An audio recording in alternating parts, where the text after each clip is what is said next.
하나님의 그 사랑에 대해서 3장에서도 이야기하고 있었는데요. 행함으로 사랑할 것을 특별히 더 이야기를 하고 있었습니다.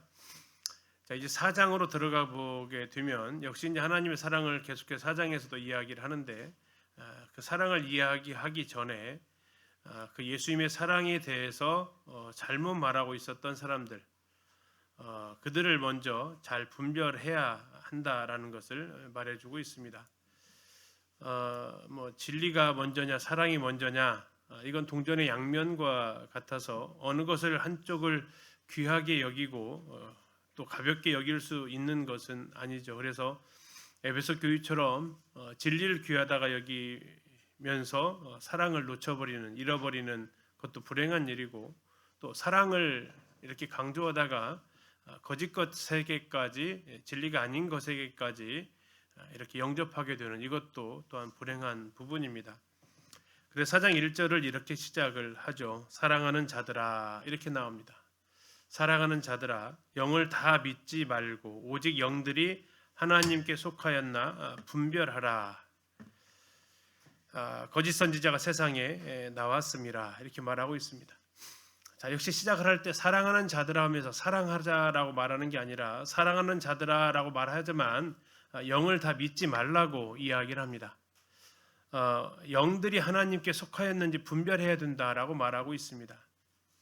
영들이 하나님께 속하였나 분별하라라는 말을 세 번역으로 보면 영들이 하나님에게서 났는가를 시험해 봐야 한다라고 말하고 있습니다.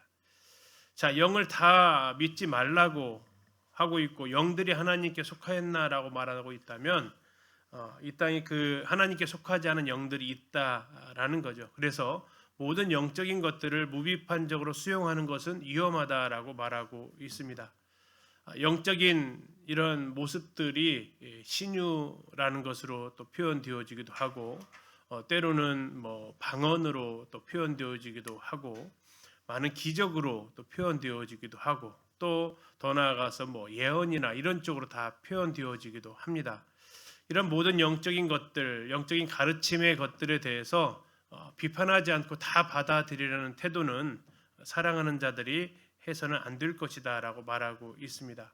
먼저 그것이 하나님께 속하였는지 분별할 것이 우리의 책임이다라고 말하고 있습니다. 다시 말하면 세상에는 성령뿐만 아니라 다른 영들도 활동하고 있다라는 거죠.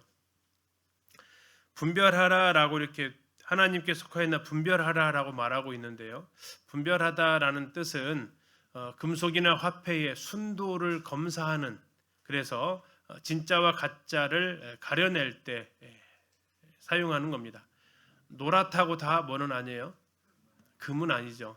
또 지폐도 얼마나 많이 가짜 지폐가 유통이 됩니까? 그래서 그런 것들을 감별하라라는 거죠. 분별하라라는 겁니다. 겉모습만 보고 판단하지 말고 속을 쳐다봐야 된다라는 거고, 속을 쳐다본다라는 건 어떤 진짜와 가짜의 기준이 있다라는 거죠. 유지폐를 구별하는 방법이 진짜 화폐의 그 특징들이 있지 않습니까?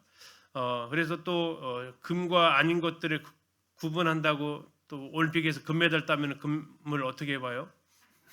깨물어봐요. 깨물어봐서 알 수 있는지는 모르겠지만 그렇게 해서도 저렇게 구별을 해본다라는 거죠. 그리고 이 분별은 한 번으로 끝내는 게 아니라 계속적으로 이단이 나타나는 한 지속적으로 멈추지 않고 해야 되는 겁니다. 왜 그렇습니까? 그들을 정죄하기 위함이 아니라 교회의 순결을 지키기 위해서 이것은 꼭 필요하다라고 이야기하고 있습니다. 누구에게요? 사랑하는 자들에게. 그러면서 많은 거짓 선지자가 세상에 나왔다라고 얘기하고 있습니다. 자, 많은 거짓 선지자 지금도 나오고 있습니다. 쉴 새 없이 등장하고 있습니다. 처음부터 그들은 거짓 선지자처럼 나타나진 않습니다. 그러면 아무도 속아 넘어가지 않을 것이기 때문에 어떻게 나타나겠습니까? 진리를 말하는 것처럼 말하고 사람들한테 아마 인기를 끌 것입니다. 뒤에도 나오겠지만 자신이 바로 하나님께서 보낸 선지자라고 들어보셨는데 아시는 대로 마호멧도 그랬고요. 또 몰몬 교를 펴뜨린 그 사람들도 그랬고요. 온갖 거짓 선지자들, 이들이 바로 하나님께 속한 사람처럼 말했다가 결국은 자기를 따르게 하는, 결국 예수님이 자기라고까지 이렇게 이야기하는, 당시의 영지주의자들은 예수님이 이제 육신으로 오신 것을 부인하는, 여기까지 이제 가게 되는 그들의 가르침을 말하고 있습니다. 이게 이제 많은 거짓 선지자의 출현입니다. 세상에 나왔다라고 말하고 있습니다. 이것은 우리에게는 전혀 이상한 소식이 아닙니다.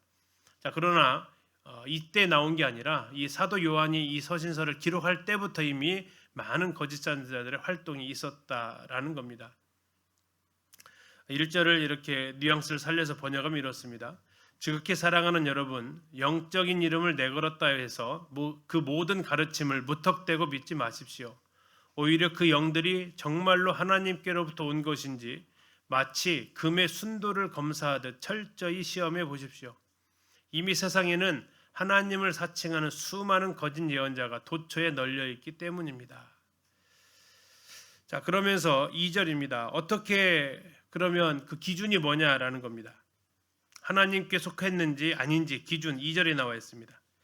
이로써 너희가 하나님의 영을 알지니 곧 예수 그리스도께서 육체로 오신 것을 시인하는 영마다 하나님께 속한 것이요 예수를 시인하지 아니하는 영마다, 다시 말하면 예수 그리스도께서 육체로 오신 것을 시인하지 아니하는 영마다, 부인하는 자마다 하나님께 속한 것이 아니니 이것이 곧 하나님께 속하지 않았기 때문에 적 그리스도의 영이다.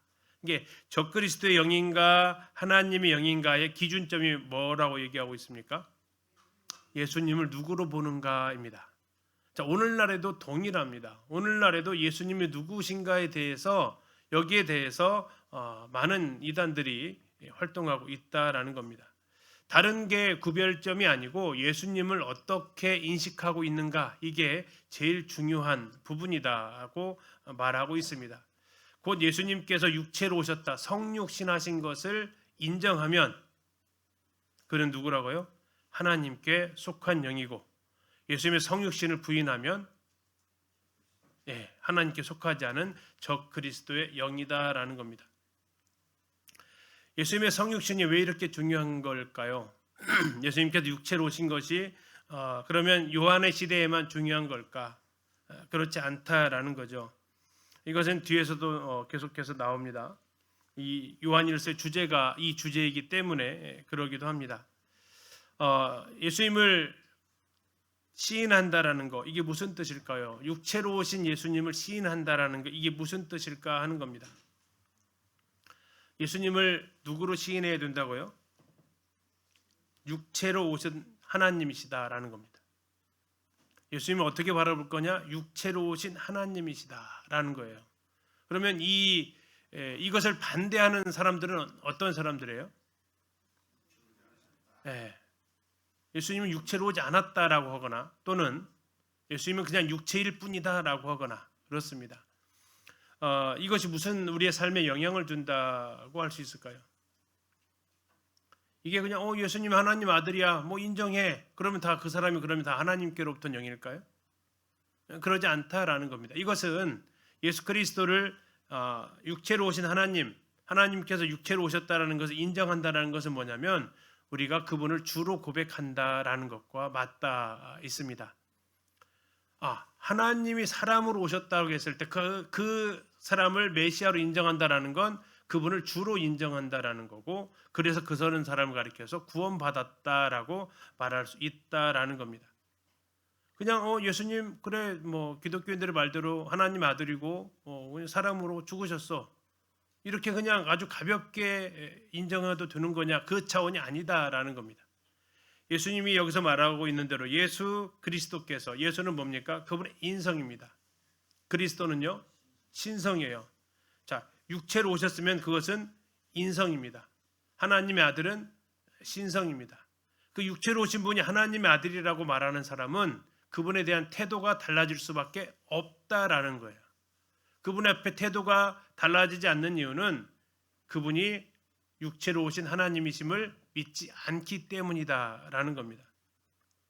그래서 그걸 가지고 기준으로 삼아야 된다라는 거죠. 오늘날에는 사람들이 예수님을 어떻게 생각합니까? 오늘날에 예수님을 사람으로 생각합니까? 하나님으로 생각합니까? 사람들이. 없죠. 성인으로 생각을 하죠. 4대 성인으로 생각을 해요. 같은 사람 대 사람으로 생각을 해요. 그러다 보니까 뭘 안 합니까? 주로 고백할 수 없는 거죠. 중요한 것은 예수가 육체로 오신 하나님이다라는 것은 그분을 바라볼 때 우리가 그분을 이제 사람으로 오셨지만 그분 하나님이시다, 나의 주인으로 고백할 수 있는 사람이냐, 아니면 그냥 4대 성인처럼 뛰어난 존경받는 인류의 스승이다 이 정도로 생각하느냐. 그래서 그 반열이 공자나 아니면 석가나 소크라테스랑 비등한 존재로 생각하느냐, 아니면 그 사람들과는 비교할 수 없는 유일한 창조주고 유일한 주로 고백할 수 있느냐. 이게 구원받은 사람과 그렇지 않은 사람의 가장 큰 차이다 하는 겁니다. 2절을 뉘앙스 살려서 번역하면 이렇습니다. 여러분, 하나님의 성령을 분별하는 기준은 이것입니다. 영원하신 하나님의 아들 예수 그리스도께서 우리와 똑같은 살과 피를 지닌 인간의 몸을 입고 이 땅에 오셨다라는 진리를 가감없이 그대로 인정하고 고백하는 영마다 그 영은 진실로 하나님께로부터 온 영입니다. 3절에서 예수를 시인하지 않는다라는 것은 거부하는 겁니다. 어떻게 그가 신이야? 라고 거부하는 겁니다. 이것은 의도적인 자세죠. 몰라서 그런 게 아니고 의도적으로 예수님을 부인하는 행위를 가리켜서 말하고 있습니다. 그분을 성육신하신 하나님으로는 인정하지 않는다라는 것. 이것은 영지주의도 마찬가지지만 오늘날에도 예수님을 대하는 사람들의 태도는 동일합니다. 그것을 가리켜서 적 그리스도의 영이다라고 얘기합니다. 적 그리스도가 영어로 안티크라이스트입니다. 예수의 반대편에 있는 사람들입니다. 예수를 인정하지 않는 사람들입니다. 자, 3절 끝에 보시면 오리라 간 말을 너희가 들었거니와 지금 벌써 세상에 있느니라. 자, 지금도 적그리스도가 있습니다. 여기서는 666 그런 표를 받은 적그리스도를 얘기하는 게 아닙니다. 예수님을 부인하는 자들을 가리켜서 다 적그리스도 영을 소유한 사람들입니다. 먼 미래의 일이 아니고 벌써 지금 세상에 있습니다. 지금 여기 있습니다. 지금도 우리 옆에서 우리 주변에서 많은 이단들이 나오고 있다라는 겁니다. 예수께서 누구신지 그분이 왜 인간의 몸으로 오셨는지를 인정하지 않고 거부하는 영은 그 무엇도 하나님께로부터 온 것이 아닙니다. 그것은 바로 여러분이 장차 나타날 것이라고 들었던 적그리스도의 영입니다. 명심하십시오. 그 영은 미래의 일이 아니라 이미 지금 이 세상에 들어와 활동하고 있습니다. 자, 그래서 사랑을 하는데 무분별한 사랑이 아니라 예수를 주로 시인하는 그들끼리의 사랑을 지금 이야기를 하고 있습니다. 자, 이게 왜 중요한지 더 4절부터 보시겠습니다. 자녀들아, 너희는 하나님께 속하였고 또 그들을 이기었나니 이는 너희 안에 계신 이가 세상에 있는 자보다 크심이라. 자녀들아, 너희는 하나님께 속하였다라는 얘기는 자녀들아 너희는 하나님에게서 난 사람이다라는 뜻을 가지고 있습니다. 하나님에게서 난 사람, 바로 너희가 그런 사람이다라는 겁니다. 자, 또 그들을 이기었습니다. 그들이 누굴까요? 앞에 나와 있었던 적그리스도의 영을 가진 사람들, 거짓 교사들, 거짓 예언자들, 그들을 이길 겁니까? 이겼습니까? 이겼다라고 이야기하고 있습니다. 이미 게임이 끝났다라고 이야기하고 있습니다. 그래서 우리가 승리했다라고 이야기하고 있습니다. 근데 승리한 이유가 그 밑에 나와 있네요. 이는 누가 이긴 거예요? 우리 안에 계신 이가 세상에 있는 자보다 크기 때문에. 자, 우리 안에, 너희 안에 계신 이는 누굽니까? 성령이십니다. 성령께서, 세상에 있는 자는 누굽니까? 앞에서 보니까 누구라고 나와 있어요? 적그리스도의 영입니다. 적그리스도의 영보다, 마귀보다 더 크다라고 이야기하고 있습니다. 자, 우리가 이긴 겁니까? 아니면 성령이 이기신 겁니까? 성령이 이겼다라고 이야기하고 있습니다. 악한 영을 하나님께서 능히 이기실 수 있다라는 거죠. 신앙생활은 내가 이기려고 애쓰는 게 아니라 내 안에 크신 성령을 의지해서 승리가 가져온다라고 말하고 있습니다. 사랑하는 나의 자녀 여러분, 여러분은 분명히 하나님께로부터 난 그분의 소유입니다. 또한 여러분은 저 거짓된 세력들을 이미 이겼습니다. 그것이 어떻게 가능했냐고요? 여러분 안에 살아계시는 성령께서 지금 저 세상 속에서 날뛰는 악한 영보다 비교할 수 없을 만큼 더 크고 위대하시기 때문입니다. 다시 말하면 거짓 교사들, 거짓 선지자들, 거짓 영들 무서워할 필요가 없다라는 겁니다. 이미 우리가 그들에게 이겼다라는 거고, 왜요? 우리가 하나님께 속했고 하나님께로부터 났기 때문에 그렇습니다. 5절입니다. 그들은, 거짓 교사들은, 적그리스도의 영들은 세상에 속한 거로 세상에 속한 말을 하며 세상이 그들의 말을 듣느니라. 자, 세상이 몇 번 나왔어요? 3번에 걸쳐서 나왔습니다. 첫 번째는 뭐라고 나와 있습니까? 그들은 세상에 속했습니다. 다시 말하면 그들은 세상에서 났습니다. 세상에서 태어났다라고 말하고 있습니다. 세상에 속했다라는 얘기는 세상의 가치 체계에 뿌리를 두고 있다라는 거예요. 세상은 3가지의 의미가 있다겠죠. 하나는 세상에 있는 사람들, 또 하나는 사람들이 살고 있는 이 땅, 그리고 3번째가 바로 사탄의 지배 아래에 있는 이 가치 체계. 여기에 말하 있는 세상에 속했다라는 얘기는 어디에 해당돼요? 세상의 가치 체계에 속해 있다라는 겁니다. 그러다 보니까 가득한 게 세상이에요. 그러니까 무슨 말을 합니까? 세상에 속한 말을 합니다. 말하는 것들이 전부 다 세상적이다라는 거죠. 세상의 욕망 3가지죠. 육신의 정욕과 안목의 정욕과 이 생의 자랑에 속한 말들을 그들은 계속해서 이야기합니다. 다른 베드로에서도 얘기했죠. 그들은 결국 뭘 노리고 있다고 그랬어요? 기억나세요? 너희들의 주머니를 털려고 한다라고 이야기하고 있습니다. 바로 이 세상의 영들이, 거짓 선지자들이, 그 이단들이 궁극적으로 바라고 하는 것은 뭘 하는 거예요? 사람들이 주머니를 털어서 자신들의 호화로운 삶을 살려고 하는 거죠. 궁극적으로 가서는 그들의 모든 재산을 다 헌납받기를 원하고, 그들은 정말 아방궁처럼 화려한 건물을 짓고 그곳에서 남부럽지 않은 그 삶을 꾸려가려고 하는 것이 바로 이 세상의 가치관이고 세상의 욕망이고, 그들은 그 세상에 속한 말을 하고 있습니다. 근데 문제는 무슨 일이 벌어진다고요? 세상이 그들의 말을 듣더라 이겁니다. 세상이 그들의 말을 듣습니다. 세상이 그들을 인정합니다. 보셔서 좀 의아하지 않으세요? 그 이단에 속한 사람들이 주장에 어떤 사람들이 쫓아가요? 세상에서 정말 남부럽지 않을 만한 직업을 가지고 있는 사람들이 가요. 군데군데 지금도 흔히 말하는 자타공인하는, 자기들은 인정을 안 하지만 하여튼 기독교에서 공식적으로 인정하는 이단들, 그들이 모여 있는 건물들을 가서 보시고 그 살아가는 모습들을 보게 되면 어마어마한 차들이 주차를 하고 있잖아요. 왜 그래요? 여기 말하고 있습니다. 뭐라고요? 세상이 그들의 말을 듣는다. 듣는다라는 게 뭐예요? 따르고 있다라는 겁니다. 그들의 말에 동의하고 있다라는 거예요. 그들이 무슨 말을 해요? 인본주의를 가리키고 하나님 없는 기복주의를 가리키고, 결국 그들이 헌납하면서 뭘 기대하는 거예요? 자기가 그만큼 받을 것을 기대하면서 그들은 그렇게 반응을 보여주고 있다라는 거죠. 그것뿐만 아니라 기독교 안에서도 그렇게 이단이 아니고요. 이단이 아니고 기독교 안에서도 세상에 속해서 세상에 속한 말을 해서 세상이 그들의 말을 듣는 일들이 벌어지고 있습니다. 대중적인 사람들의 귀를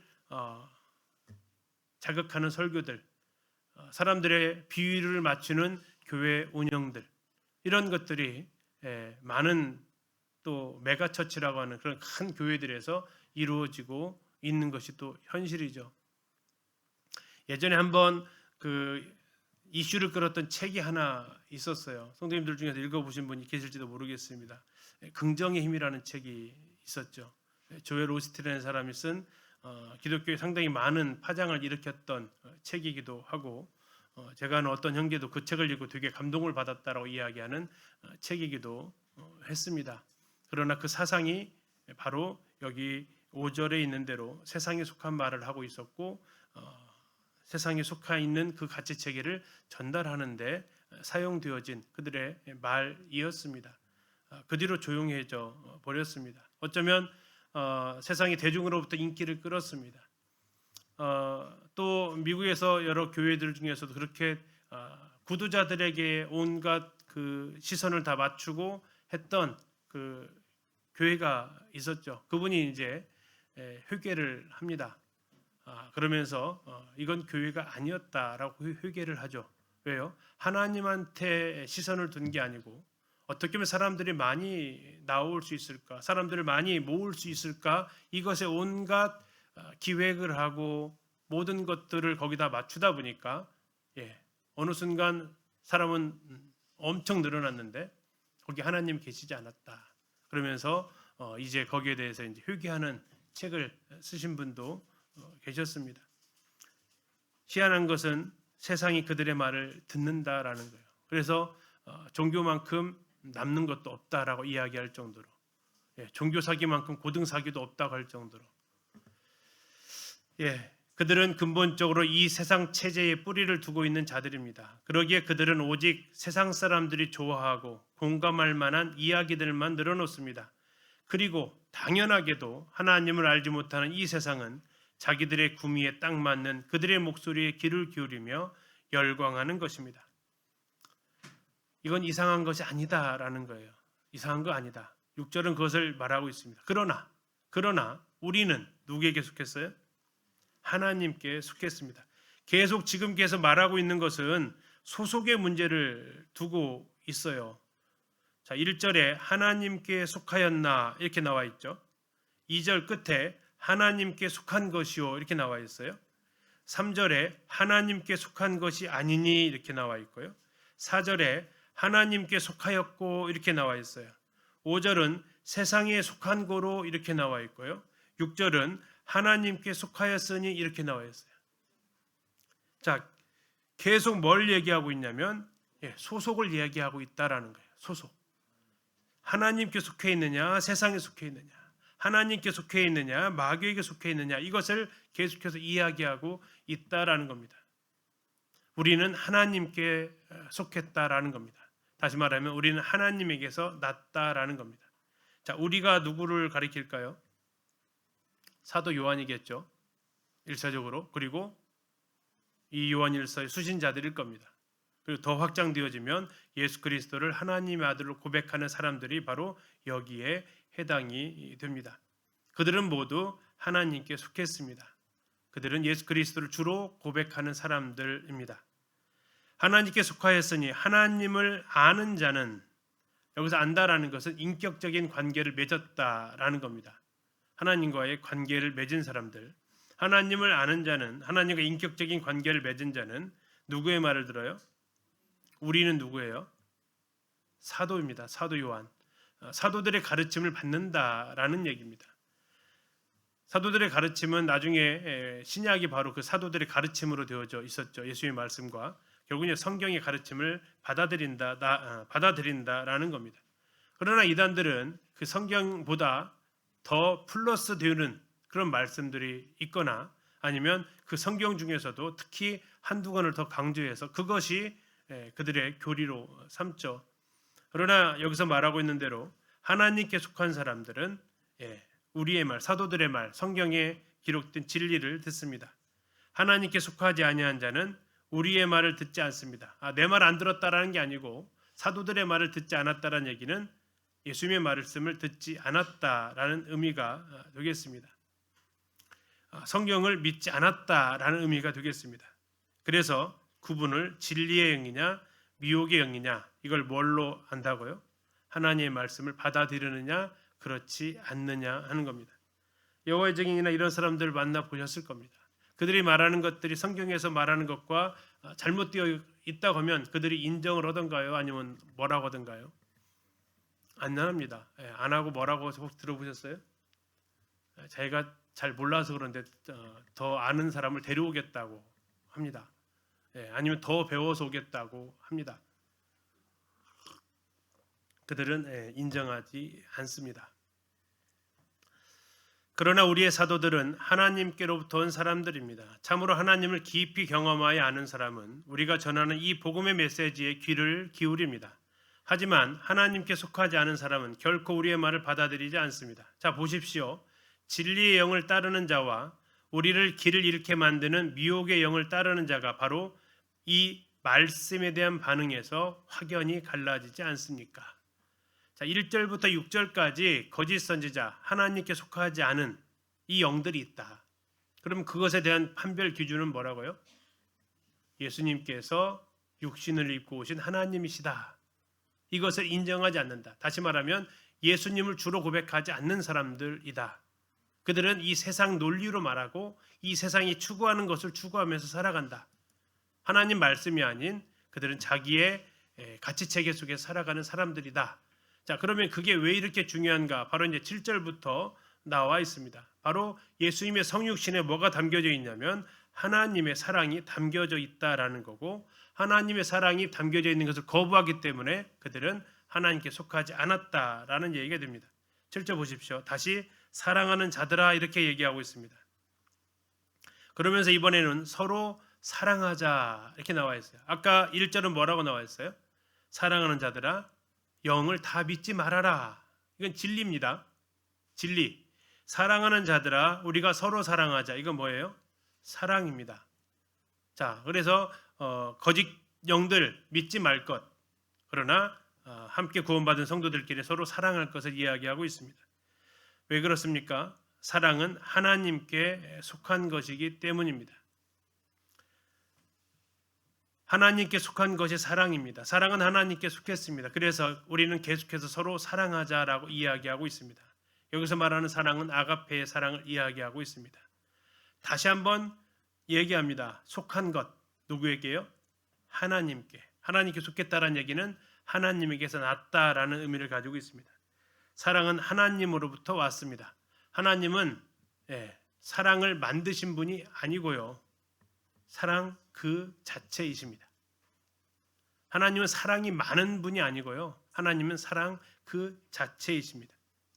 사랑하는 자마다 하나님으로부터 나서 하나님을 알고 말하고 있습니다.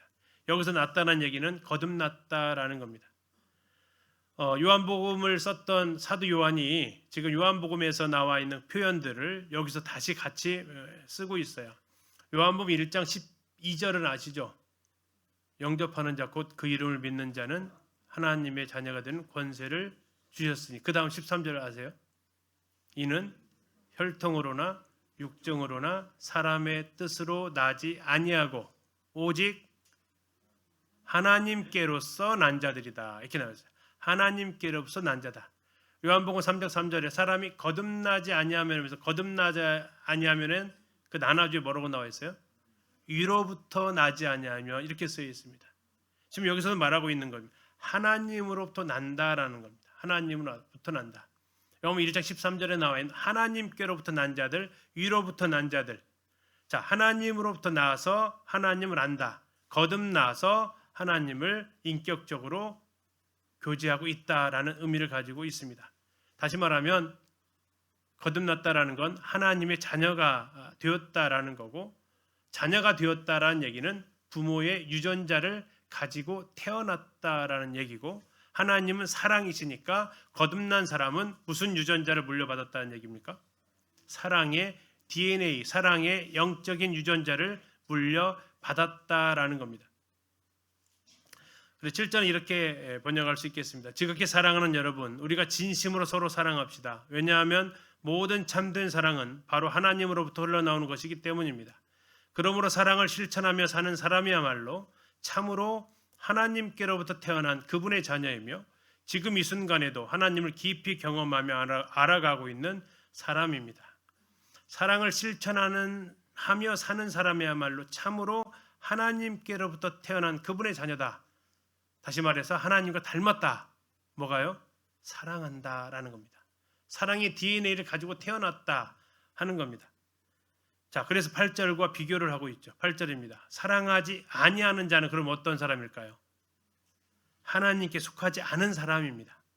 아까 사랑하는 사람은 하나님께 속했다고 했는데 8절은 사랑하지 않으면요 하나님께 속하지 않았습니다. 뿐만 아니라 뭐라고 나와 있어요? 하나님을 알지도 못한다라고 나와 있습니다. 하나님을 사랑하지 아니하는 자, 삶 자체가 사랑과는 거리가 먼 사람, 긍휼이나 또는 자비나 이런 것은 없는 사람을 이야기하고 있습니다. 하나님을 알지 못한다라는 것은 단 한 번도 하나님을 경험한 적이 없다라는 의미입니다. 하나님을 만난 것이 단 한 번도 없었던 사람이다라는 겁니다. 하나님을 안다라는 건 그 사람이 사랑하고 있다는 것으로 측정되어지기 때문입니다. 이는 하나님은 사랑이심이라. 요한일서에 이 두 번에 걸쳐서 이 표현이 나옵니다. 하나님은 사랑이심이라. 하나님은 사랑이심이라. 사랑이 많은 분 아닙니다. 하나님은 그냥 사랑 그 자체입니다. 사랑은 하나님의 속성입니다. 속성이라는 것은 뭡니까? 애를 쓰는 게 아닙니다. 다시 말하면 이렇습니다. 태양이 있죠. 태양은 그 속성이 빛을 냅니다. 열을 내요. 왜 열을 내고 왜 빛을 내요? 태양이기 때문에 그래요. 하나님도 마찬가지입니다. 하나님은 사랑이십니다. 왜요? 하나님이시기 때문에 그렇습니다. 라는 의미입니다. 태양이 빛을 낼 수밖에 없듯이 하나님은 사랑일 수밖에 없다라는 의미입니다. 그게 하나님은 사랑이심이라 이겁니다. 8절입니다. 사랑하기를 거부하고 사랑 없이 살아가는 사람은 결단코 하나님을 알지 못하는 사람입니다. 왜냐하면 하나님의 본질 자체가 곧 사랑이기 때문입니다. 사랑의 근원을 모르는 자가 어떻게 그분과 사귄다고 말할 수 있겠습니까? 9절입니다. 그러면 그 하나님의 사랑이 우리가 어떻게 알 수 있느냐 하는 거죠. 하나님의 사랑이 우리에게 이렇게 나타난 바 되었으니 하나님이 자기의 독생자를 세상에 보내심은 그로 말미암아 우리를 살리려 하심이라. 자, 하나님이 사랑인데요. 그 하나님의 사랑은 표현되어져요? 표현 안 되어져요? 표현되어진대요. 드러난대요. 하나님의 사랑이 이렇게 나타난 바 되었다라는 얘기는 하나님의 사랑이 드러났다라는 얘기입니다. 사람들이 몰랐는데 사람들이 알지 못했던 그 하나님의 사랑이 이제는 보게 되었다라는 겁니다. 무엇을 통해서 보게 되었을까요? 그 구절 뒤에 나와요. 하나님이 자기의 독생자를 세상에 보내심으로. 자, 하나님의 성품, 하나님의 속성이 사랑이신데 사람들은 그 사랑이라는 단어가 보이는 명사예요? 보이지 않는 명사예요? 보이지 않는 명사잖아요. 사랑을 눈으로 볼 수가 없잖아요. 그런데 하나님이 그걸 보게 해주셨다라는 거예요. 하나님이 그 사랑을 사람들의 눈앞에 보여주셨다라는 거예요. 볼 수 있게 제시해 주셨다라는 겁니다. 그것이 누구를 통해서요? 그것이 바로 하나님의 아들을 통해서, 하나님의 아들인데 그 독생자를 통해서 세상에 보내심으로 하나님이 사랑이라는 것이 드러났다라는 겁니다. 드러났다라는 건 눈으로 목격했다라는 겁니다. 이제 하나님의 사랑은 사람들에게 모르겠어요라고 하는 게 아닙니다. 말라기서 1장에 보면 하나님께서 이렇게 말씀하십니다. 내가 너희를 사랑하였노라. 그때 말라기서에 나와 있는 이스라엘의 고백은 혹시 뭔지 기억나십니까? 주께서 어떻게 우리를 사랑하셨습니까? 라는 반문을 합니다. 그리고 하나님은 400년 동안 흔히 말하는 침묵을 하시죠. 아니, 침묵을 하는 게 아니라 정확히 말하면 준비를 하십니다. 무슨 준비요? 어떻게 사랑했는지 보여줄게 라는 겁니다. 어떻게 사랑했는지 왜 그들은 몰랐을까요? 이스라엘은 왜 몰랐을까요? 하나님의 사랑이 이렇게 드러나게 그들은 와닿지 않았던 것 같습니다. 그래서 하나님이 선택하신 거죠. 확 드러나게, 모두가 알 수 있게, 감춰지지 않고 완전히 공개적으로 내가 보여줄게 하면서 아들을 보내십니다. 그래서 로마서 5장 8절에서 하시는 말씀이 뭡니까? 우리가 아직 죄인 되었을 때에 무슨 일이 벌어져요? 그리스도께서 우리 죄를 위하여 죽으심으로, 그 다음 말씀이 뭡니까? 하나님께서 우리를 향한 자기의 사랑을 뭐 하셨어요? 확증이 뭐예요? 확실히 증명해내셨다라는 겁니다.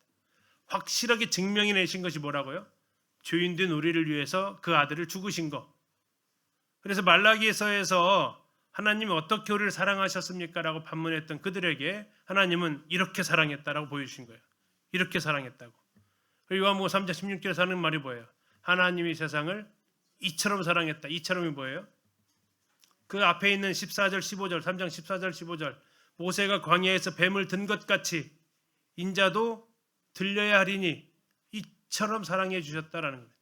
다시 말해서 하나님의 사랑이 그 아들의 죽으심을 통해서 공개적으로 드러났다라는 겁니다. 사람들이 눈에 볼 수 있게 보여졌다라는 거예요. 뭐가? 사랑이 보여졌다라는 겁니다. 사랑이 드러났다라는 거예요. 그러면서 뒤에서 우리가 앞에서 3장 요한일서 3장 18절에서 뭐라고 얘기합니까? 형제들 우리가 서로 사랑하는데 무엇과 무엇으로 하라고 그랬어요? 말과 혀로만 사랑하지 말고 행함과 진실함으로 하자. 이게 무슨 얘기예요? 행함으로 하라는 얘기는 뭡니까? 보이게 하라는 거예요. 보이게. 왜요? 하나님의 사랑도 드러났잖아요. 그럼 너희들의 사랑도 뭐 해야 된다? 드러나야 된다라는 거예요. 말과 혀로만 사랑하는 사랑은 드러나지 않습니다. 그러나 행함과 진실함의 사랑은 드러납니다. 왜 우리가 그렇게 드러나는 사랑을 해야 하냐면 바로 하나님의 사랑의 DNA가 하나님의 사랑의 유전자가 어떤 유전자라고요? 드러내는 유전자입니다. 하나님의 사랑이 우리에게 이렇게 나타난 바 되었으니 증명해낼 수 있는 사랑이다라는 겁니다. 우리는 여기에서 하나님의 사랑이 어떻게 드러났는지 총 3가지를 사도 요한이 기록하고 있는데요. 자, 지금 첫 번째 바로 하나님의 사랑이 우리에게 이렇게 나타난 바 되었습니다. 과거, 현재, 미래 중에 뭘까요? 과거죠. 되었다라는 겁니다. 자, 누구를 통해서 하나님의 사랑이 표현되어졌어요? 자기의 독생자 예수님을 통해서 이미 하나님의 사랑이 나타났습니다. 자, 여기에 이렇게 나타난 바 되었으니 보시고 그 다음에 두 번째 하나님의 사랑이 나타나 있는 것이 이제 12절부터 나와 있는데요.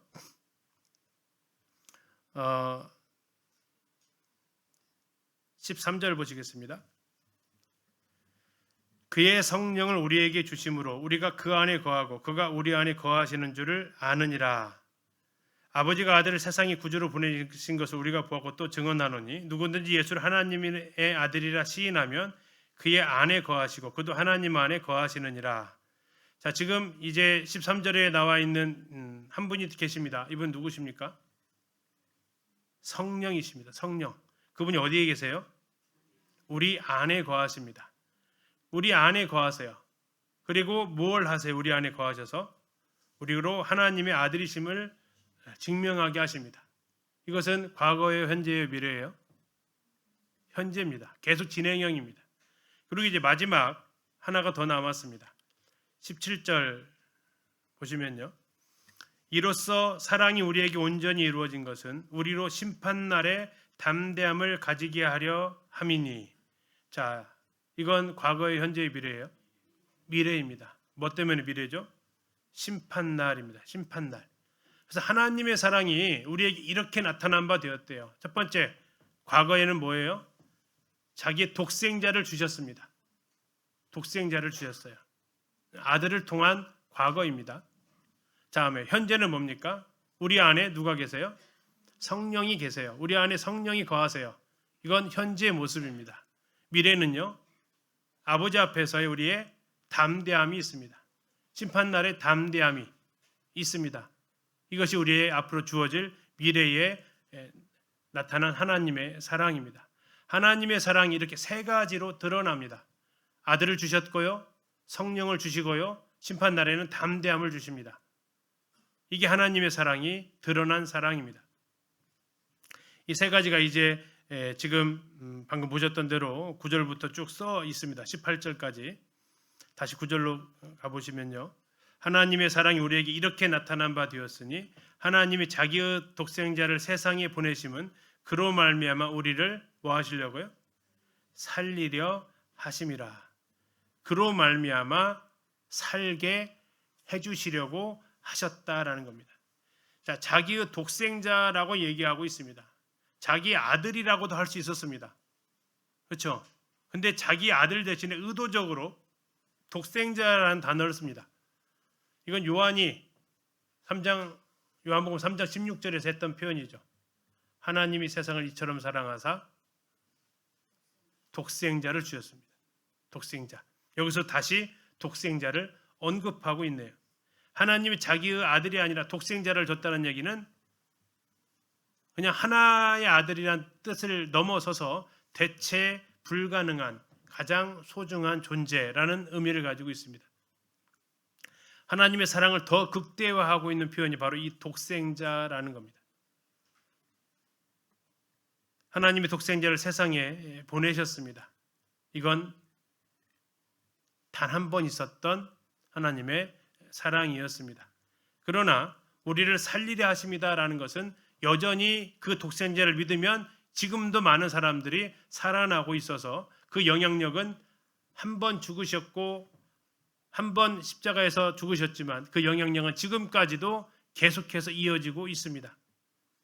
아들을 보내셨다라고 이야기하시면서 그 아들을 10절에서는 이제 화목제물로 보내셨다라고 이야기를 하면서 바로 그 아들의 죽음을 통해서 하나님과 사람 사이에 있었던 그 심판, 그래서 사람들이 죽을 수밖에 없었던 인간, 그 인간들을 살리려 하셨다라고 말하고 있습니다.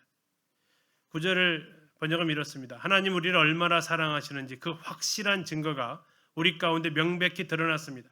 그것은 바로 하나님께서 당신의 하나뿐인 가장 귀한 아들을 이 어두운 세상에 보내주신 사건입니다. 하나님이 그렇게 하신 이유는 죽어있던 우리가 그 아들을 힘입어 참된 생명을 얻고 다시 살아나게 하기 위함이었습니다. 자, 그러면서 10절 이렇게 얘기합니다. 사랑은 여기 있으니. 자, 이걸 세 번역에서는 이렇게 표현합니다. 사랑은 이 사실에 있다라고 얘기합니다. 사랑은 이 사실에 있다. 자, 지금 이 사실은 뭡니까? 여기가 뭡니까? 여기 자기의 독생자를 세상에 보내셔서 우리를 살리려 하신 것, 이게 지금 여기 있다라는 그 단어입니다. 이것이 사랑의 본질이다라고 말씀하고 있습니다. 세상이 말하는 것과 다른 사랑입니다. 요한일서 3장 1절에서 뭐라고 얘기했죠? 보라 아버지께서 어떠한 사랑 우리에게 베푸사. 어떠한 의미가 뭐예요? 이 세상에는 없는 사랑이다라는 겁니다.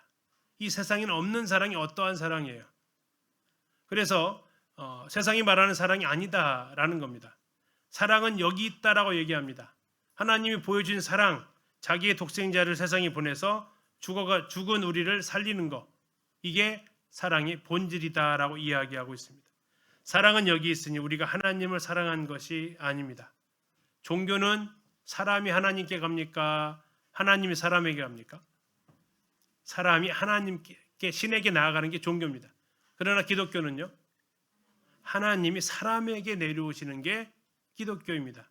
그래서 기독교는 인간의 노력으로 되어지지 않는다라고 얘기하는 거죠. 하나님이 찾아오셨다라는 겁니다. 다시 말하면 하나님이 우리를 사랑하셨습니다. 하나님이 우리를 사랑하셨습니다. 그러면 우리는 그 사랑에 믿음으로 반응한 겁니다. 하나님 우리를 사랑하사라고 말씀하셨습니다. 우리도 하나님을 사랑한다라고 말할 수 있죠. 그러나 그 사랑은 우리에게서 시작된 것이 아니다라는 겁니다. 그것은 그냥 그 사랑에 대한 우리의 반응이다라는 거죠. 하나님이 우리를 사랑하사 우리 죄를 속하기 위하여 화목제물로 그 아들을 보내셨습니다. 자, 화목제물은 레위기 5개의 제사 중에서 어떨 때 드리는 제사일까요?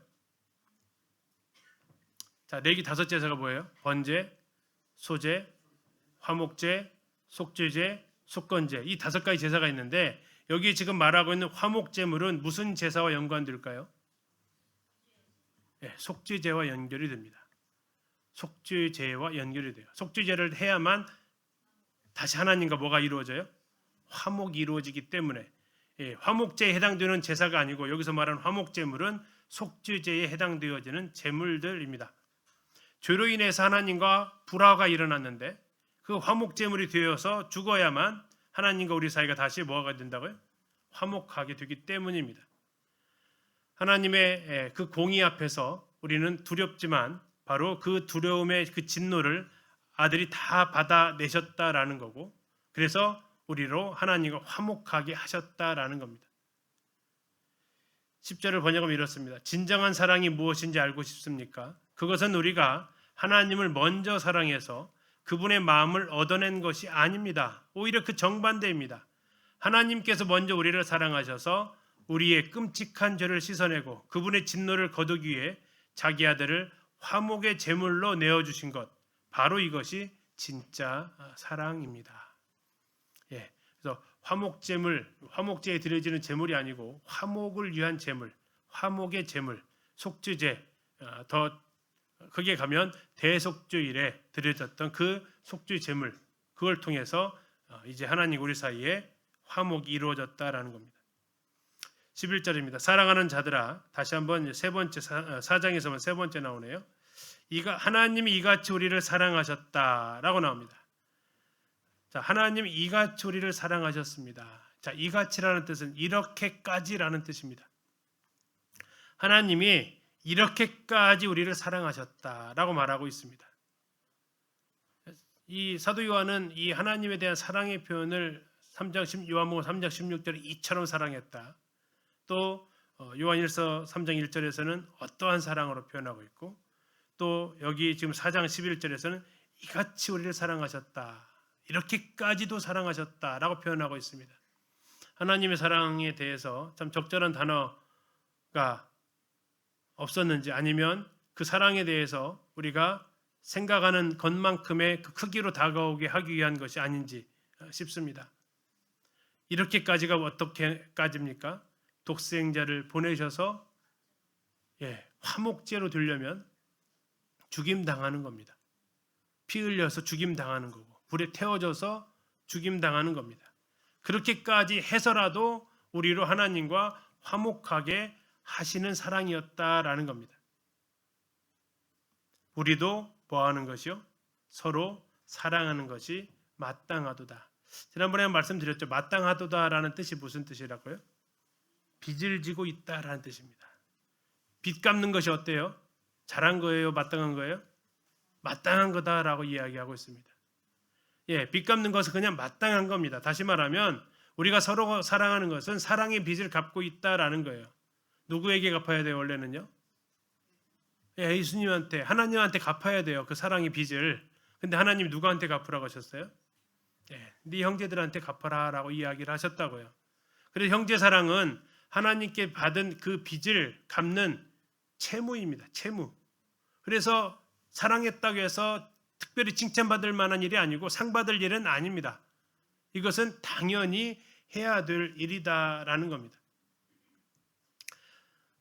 그래서 사랑한다라는 건 여기서 말씀하셨던 대로 상대방이 어떻게 하면 나도 이렇게 하겠다라는 게 사랑이 아니고, 상대방이 어떠함에도 불구하고 내가 그를 사랑하기로 하는 거, 이게 사랑이 빚진 자의 자세다라고 말하고 있는 겁니다. 사랑하는 동역자 여러분, 하나님께서 그토록 엄청난 희생과 방법으로 우리를 사랑해 주셨다라는 것이 사실이라면 이제 우리에게 남은 길은 단 하나뿐입니다. 우리 또한 그 사랑의 빚진 자로서 서로를 뜨겁게 사랑하는 것, 이것은 선택이 아니라 우리의 당연한 의무입니다. 11절 이렇게 해석할 수 있겠습니다. 그러면 무슨 일이 우리에게 벌어집니까? 12절입니다. 어느 때나 하나님을 본 사람이 없으되 만일 우리가 서로 사랑하면 하나님이 우리 안에 거하시고 그의 사랑이 우리 안에 온전히 이루어지느니라. 자, 어느 때나 하나님을 본 사람이 없습니다. 지금까지 하나님을 본 사람이 있어요, 없어요? 없습니다. 지금까지 하나님 본 사람이 없어요. 왜요? 하나님은 영이시기 때문에 그렇습니다. 요한복음 1장 18절에서도 그래서 아들이 나타난 이유가 뭡니까? 하나님을 나타내시기 위해서 아들이 이 땅에 오셨다라고 이야기하고 있죠. 그 친근했던 모세조차도 하나님을 보여달라고 했을 때 하나님 어떻게 하세요? 나를 보고 살 자가 없다 하면서 내 지나가는 뒷모습을 보라고 하면서 그를 바위 틈에 숨기십니다. 하나님을 보고 살 자가 없고 하나님은 영이시기 때문에 볼 수도 없습니다. 그런데 놀라운 일이 있다라는 겁니다. 무슨 일이 벌어집니까? 만일 우리가 서로 사랑하게 되면 무슨 일이 벌어진대요? 하나님이 우리 안에 거하신다고 말합니다. 이 거하신다라는 표현이 참 재밌는데요. 이 거하신다라는 것은 안방을 만들어 드리는 거다라는 겁니다. 누구한테 안방을 마련해 드려요? 하나님께. 하나님께 우리 안방을 내어 드리는 것이 바로 하나님 우리 안에 거하신다라는 겁니다. 우리 안에 우리 개인의 안방이 아니라 우리 교회 안에 안방을 내드리는 겁니다. 하나님 우리 안방 안에 계셔야 돼요. 기린노교회 안방 안에 하나님이 계셔야 돼요. 왜요? 그곳은 뭐 하는 곳이에요? 서로 사랑하는 것입니다. 우리가 서로 사랑하는 그 공간이 하나님이 거하시는 곳이 된다라는 겁니다. 그래서 교회는 하나님의 사랑을 보여주는, 아니 하나님을 보여줄 수 있어야 돼요. 여기 오니까 하나님 계신 것 같아. 여기 오니까 주님이 계신 것 같아 하는 느낌을 받을 수 있어야 한다고 성경은 이야기하는 겁니다. 왜 그렇습니까? 말하고 있잖아요.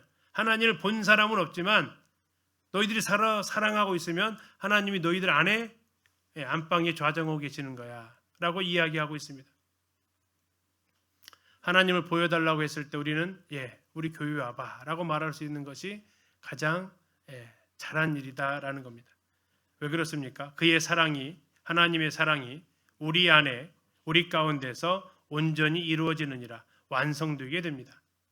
온전히 이루어진다라는 것은 하나님의 사랑은 우리를 향한 그 하나님의 사랑은 우리에게 부어졌고 종착점이 아니고 우리를 통해서 어디로?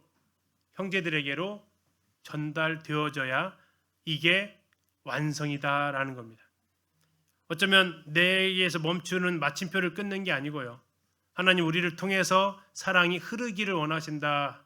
그래야 하나님의 사랑이 완성된다라고 말씀하고 있습니다. 12절의 번역은 이렇습니다. 지금껏 그 누구도 육신의 눈으로 하나님을 직접 본 적은 없습니다. 그러나 우리가 서로를 진심으로 사랑하기 시작하면 신비하게도 그 보이지 않는 하나님이 우리 가운데 실제로 머물기 시작하십니다. 또한 우리를 향한 그분의 사랑은 우리가 형제를 사랑하는 그 실천을 통해서 비로소 그분이 의도하셨던 최종적인 목적지에 도달하여 완벽하게 꽃을 피우게 됩니다. 그렇습니다. 하나님의 사랑이 우리 가운데 머물게 하는, 우리가 서로 사랑하게 될 때 하나님은 이곳이 내가 있을 곳이다 라고 하나님이 말씀하고 있는 겁니다. 13절입니다. 그의 성령을 우리에게 주심으로 우리가 그 안에 거하고 그가 우리 안에 거하시는 줄을 아느니라. 자, 이걸 어떻게 알 수 있다고요? 성령을 통해서 알 수 있다라는 겁니다. 성령도 누구십니까? 하나님이세요. 우리 안에 내주하시는 하나님이십니다. 우리는 그 성령을 통해서 하나님의 성품에 참여하고 있게 됩니다. 자, 우리에게 성령을 주셨습니다. 이것은 일어난 이미 과거의 모습입니다. 그리고 지금도 우리 안에 거하십니다. 떠나지 않겠다고 하셨습니다. 이것이 지금 하나님께서 우리에게 성령을 우리에게 주셨다라고 얘기하면서 우리가 그 안에 거하고 하나님 안에 거하고 하나님이 우리 안에 거하신다. 이것을 어떻게 하느냐? 자, 거듭난 것을 무엇을 통해서 한다고요? 내 안에 성령이 계신 걸 통해서 알 수 있다고요. 성령께서 그것을 알게 하신다라는 겁니다. 성령을 통해서 하나님과 내가 연합되었다라는 것을 알게 하신다라는 겁니다. 지난번에 한번 말씀드렸습니다. 이번에는 좀 어느 정도 답을 좀 한번 내려고 한번 가볼까요? 우리가 그 안에 거하는 것이 놀랍습니까? 그가 우리 안에 거하시는 게 놀랍습니까? 다 놀라운데요. 뭐가 더 놀라운 것 같아요? 그분이 내 안에 거하는 게 놀라워요? 내가 그분 안에 거하는 게 놀라워요? 전자의 후자예요? 이제 토론을 한번 해보면 재밌겠네요. 뭐가 더 놀라울까? 자, 이렇게 한번 비유를 한번 들어볼게요. 그냥 대통령으로 비유해봅시다요. 쉽게 해서 내 안에 대통령이 있는 게 놀라울까요? 대통령 안에 내가 있는 게 놀라울까요? 이건 답이 다 금방 나오시는 것 같아요. 내 안에 대통령이 있는 게 놀라워요? 대통령 안에 내가 있는 게 놀라워요?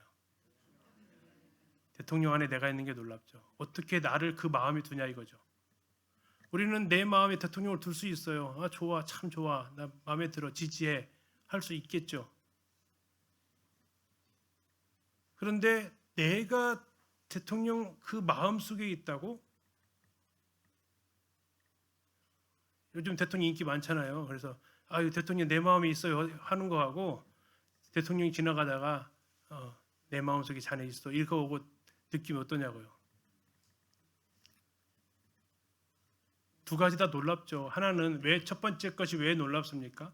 그 우주보다도 크신 분이 그 무엇도 그분을 받아들일 수 없는데 그분이 이 작고 작은 내 안에 계신다라는 건 정말 감당하기 어려운,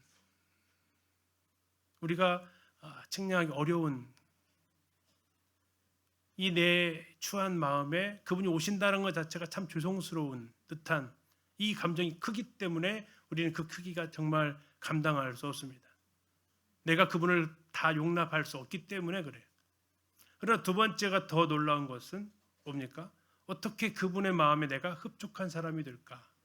그분의 마음 속에 그분 안에 내가 있을까? 하는 것은 우리로 또 한 번의 감격을 하게 하는 겁니다. 시편에 이런 표현이 있죠. 세상에 있는 자는 존귀한 자니 내 모든 즐거움이 그에게 있다라고 얘기합니다. 이게 바로 지금 여기 말하고 있는 우리가 그분 안에 있다라는 거예요. 순서는 뭐가 먼저겠습니까? 우리가 그분 안에 있는 게 먼저일까요? 그분이 내 안에 계시는 게 먼저일까요? 뭐가 먼저일까요? 그렇죠. 그분 안에 내가 있어요. 그래서 내 안에 그분이 오시게 돼요. 이게 바로 하나님의 사랑이 내가부터가 아니고 하나님께로부터 오게 돼요. 그리고 우리 거기에 대한 반응을 했고 그것에 대해서 하나님께서 우리를 받아주시죠. 그분 안에 먼저 내가 있었어요. 그래서 여기 다시 잘 보세요. 우리가 그 안에 거하고 그 다음에요. 그가 우리 안에 거하세요. 우리가 먼저 그분 안에 거하셨어요. 그분이 우리를 그 마음에 두셨다고요. 우리는 그것을 믿음으로 고백했고 이제는 그분이 내 안에 찾아오셨습니다. 그걸 우리는 성령을 통해서 확인할 수 있는 거죠. 하나님께서는 당신의 영인 성령을 우리에게 나누어 주셨습니다. 바로 이 사건을 통해서 우리는 우리가 하나님 안에 머물고 하나님께서도 우리 안에 머물고 계시다는 이 놀라운 신비와 진실을 가슴 깊이 확신하며 알게 됩니다. 14절입니다. 아버지가 아들을 세상의 구주로 보내신 것을 우리가 보았고 또 증언합니다. 자, 세상의 구주, 이게 이제 그 당시에 로마 황제들이 쓰였던 구호입니다. 소테르라는 단어입니다. 이 신구약 중간기 때 저쪽 프톨레마이오스 이집트 쪽에 있었던 그 왕들 칭호 중에 호테르라는 단어가 있습니다. 구원자라는 뜻을 가지고 있는 그런 단어가 있었습니다. 바로 이 단어가 그들에게 사용된 게 아니라 누구에게 사용됐습니까? 아버지가 아들을 세상의 구주로 보내셨다. 세상의 구주 바로 황제들에게 붙여졌던 칭호인데 그렇지 않다고 얘기하면서 하나님의 아들이 유일한 구원자다라고 선포하고 있는 겁니다. 아버지가 아들을 세상에 소테르로 주셨다라는 겁니다. 그걸 우리가 보았고 또 증언합니다. 보았고라는 것은 사도 요한이 목격했다라는 거고 그리고 보았다라는 것은 그냥 보고 끝난 게 아니라 보았기 때문에 내가 이렇게 살고 있다라는 겁니다. 자, 우리가 보았고라는 이 단어 자체가 그냥 눈으로 봤다라는 게 아니고요. 우리가 그것을 보았기 때문에 지금 내가 이렇게 살고 있다라는 거예요. 우리가 예수님을 보았다라는 게 뭡니까? 예수님을 믿었다라는 게 뭡니까? 예수님을 믿었기 때문에 내가 지금 이렇게 살고 있다라는 것과 연결되어진다고요. 그냥 믿음 따로 삶 따로가 아니라 믿었기 때문에 우리가 이렇게 살고 있다라는 거예요. 사도 요한이요. 왜 이렇게 살고 있다고요? 우리가 그분을 보았기 때문에 이렇게 살고 있다라고 이야기합니다.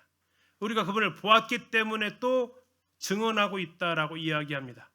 여기서 증언하는 것은 그냥 예수 보았다라고 말하는 것 넘어서서 법정에서 그분은 구원자다라고 당시에 이 종교 박해 시대에 특히 이쪽 서머나 이쪽에 많은 사람들 또 황제 숭배했던 곳에서 예수님이 주라고 고백하게 되면 그것은 죽음을 각오해야 되는 고백입니다. 여기서 말하고 있는 증언한다라는 것이 바로 그렇습니다. 법정 증언입니다. 목숨 걸고 하는 증언이 바로 그 증언이다라는 겁니다. 하나님 아버지가 당신의 아들을 이 세상의 유일한 구원자로 보내주셨다라는 사실을 우리 사도들은 직접 눈으로 목격했습니다. 그리고 우리는 그 본바를 지금 여러분에게 한치의 거짓 없이 엄숙하게 증언하고 있습니다. 15절하고 잠깐 쉬겠습니다. 누구든지 예수를 하나님의 아들이라 시인하면, 또 나왔네요. 누구든지 예수를 하나님의 아들이라 시인하면 하나님이 그 안에 거하시고 그도 하나님 안에 거하신다, 이렇게 나와 있습니다. 자, 누구든지 예수를 하나님의 아들이라 시인하면, 앞절에서는 뭐라고 시인해야 된다 그랬죠? 2절입니다. 2절 한번 보세요. 예수 그리스도께서 육체로 오신 것을 시인하는 겁니다. 그것은 다시 말하면 예수를 하나님의 아들로 시인하는 거라고 얘기하네요. 자, 다시 2절 가보세요. 예수 그리스도께서 육체로 오신 것은 인성입니다. 그렇죠? 여기 15절 예수를 하나님의 아들이라고 시인하면 이건 뭡니까? 예수님의 신성입니다. 예수님의 인성과 신성을 시인한다라고 하는 것이 예수님을 시인하는 겁니다. 예수가 하나님의 아들이다라는 고백은 앞에서 나와 있었던 예수는 하나님의 아들이 육체로 오셨다라는 고백과 연결되어지게 됩니다. 그래서 그것은 뭡니까? 그분이 나의 주인입니다라는 고백으로 연결되어집니다. 그래서 예수님에 대한 플레이 뭐라고 그랬냐면 주 예수 그리스도이십니다. 주 예수 그리스도. 이게 무슨 의미예요? 나의 주인은 예수님이신데 그분은 하나님이셨습니다. 이 순서가 풀네임입니다. 예수님 여기서 말하고 있는 게 그겁니다. 예수님의 인성, 육체로 오셨습니다. 예수님의 신성, 하나님의 아들이십니다. 그리고 그분이 나의 주라는 고백입니다. 그래서 예수님의 하나님의 아들이다라고 고백하면 되지. 그게 뭐가 어려워? 아니요. 그렇게 고백한다라는 건 예수님을 주로 고백한다라는 말입니다. 그래서 시인하면 이렇게 나와 있습니다. 단순히 그냥 오케이 이렇게 받아들이는 게 아니고 그것을 나의 인격적으로 받아들인다라는 의미입니다. 신앙의 고백을 한다라는 겁니다. 예수님께서 마태복음에 말씀하셨죠. 누구든지 사람 앞에서 나를 시인하면 나도 천사들과 함께 영광중에 올 때 그를 내 아버지 앞에서 시인할 것이다 라고 얘기하고 있습니다. 그러면 2절에 그 뒷부분에 이렇게 나오네요. 하나님이 그의 안에 거하시고 그도 하나님 안에 거하느니라. 좀 아까랑 좀 차이 좀 찾아보십시오. 13절하고 13절은 뭐가 먼저 나왔어요? 우리가 하나님 안에 거하고 먼저 나왔죠. 15절에서는요. 하나님이 그의 안에, 우리 안에 거하시는 게 먼저 나왔네요. 왜 그럴까? 왜 이렇게 차이가 날까요? 자, 우리를 구원하실 계획을 품으신 것은 누구부터예요? 하나님부터예요. 그래서 13절에서 말하고 있어요. 우리가 그 안에 거했습니다. 그리고 성령을 통해서 우리는 이제 하나님 안에 거하게 됩니다. 15절은 이제 구원받는 순서입니다. 구원받을 때 우리는 하나님을 우리 안에 모십니다.